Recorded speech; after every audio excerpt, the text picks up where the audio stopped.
สวัสดีเจ้าคลิปนี้เฮามาอู้ถึงข้างขึ้นข้างแหลมกันพ้องนะเจ้า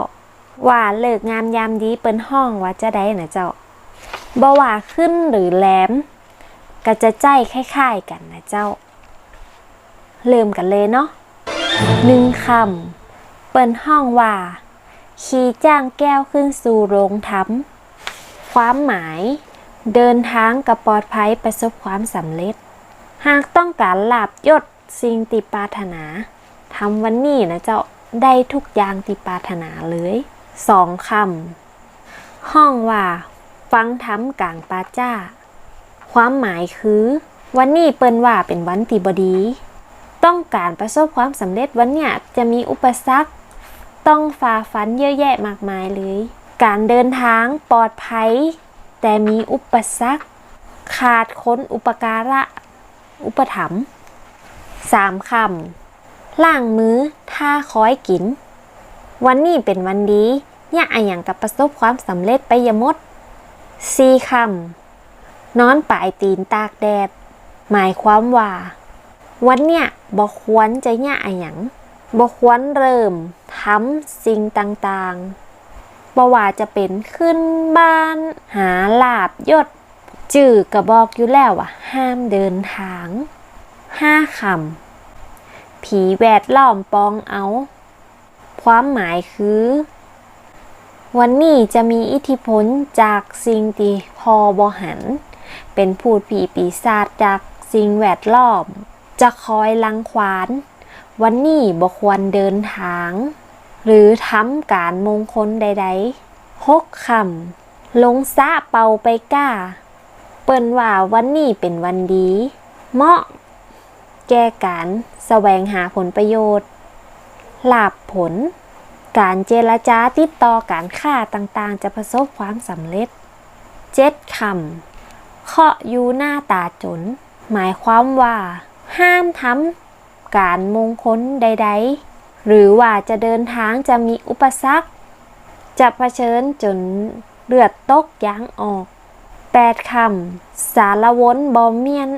เปิ้นว่าเป็นวันบ่ดีห้ามเดินทางห้ามค้าขายหรือเปิดร้าน9 คำถูกเสี้ยนพลามวันนี้เปิ้นว่าเป็นวันตีบ่ดีเหมือนยักษ์โดนสอนนาลายคนใหญ่จะฮื้อโทษ10 คำหาความงามบ่ได้เปิ้นว่าวันนี้เป็นวันดีบ่มีเพศภัยใดๆเหมาะแก่การเปิดร้านขายของเดินทางหรือขึ้นบ้านใหม่11 คำขี้ห้ายกลายเป็นดีวันนี้เปิ้นว่าเป็นวันดีเหมาะแก่การเดินทางเปิดร้านย้ายที่อยู่จะอยู่เย็นเป็นสุข12 คำบ่มีดีสักอย่างวันนี้เปิ้นว่าเป็นวันที่หาดีบ่ได้เลยเนี่ยอะหยังก็มีอุปสรรคเป็นวันที่บ่ดีเนี่ยอะหยังที่เป็นมงคลงานมงคลบ่ดีเดินทางบ่ดีย้ายบ้านบ่ดีเปิดร้านใหม่บ่ดีทั้งมาวันมาคืน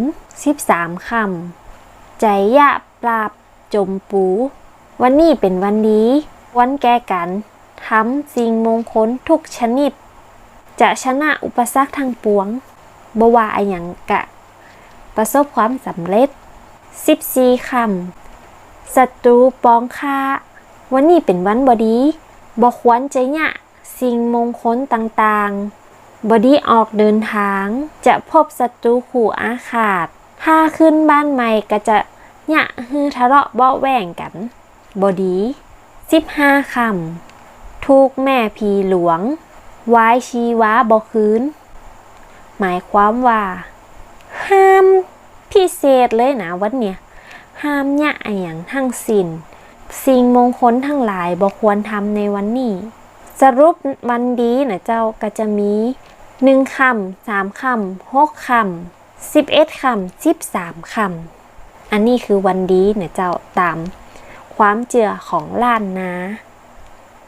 ฝากกดไลค์กดแชร์กดติดตาม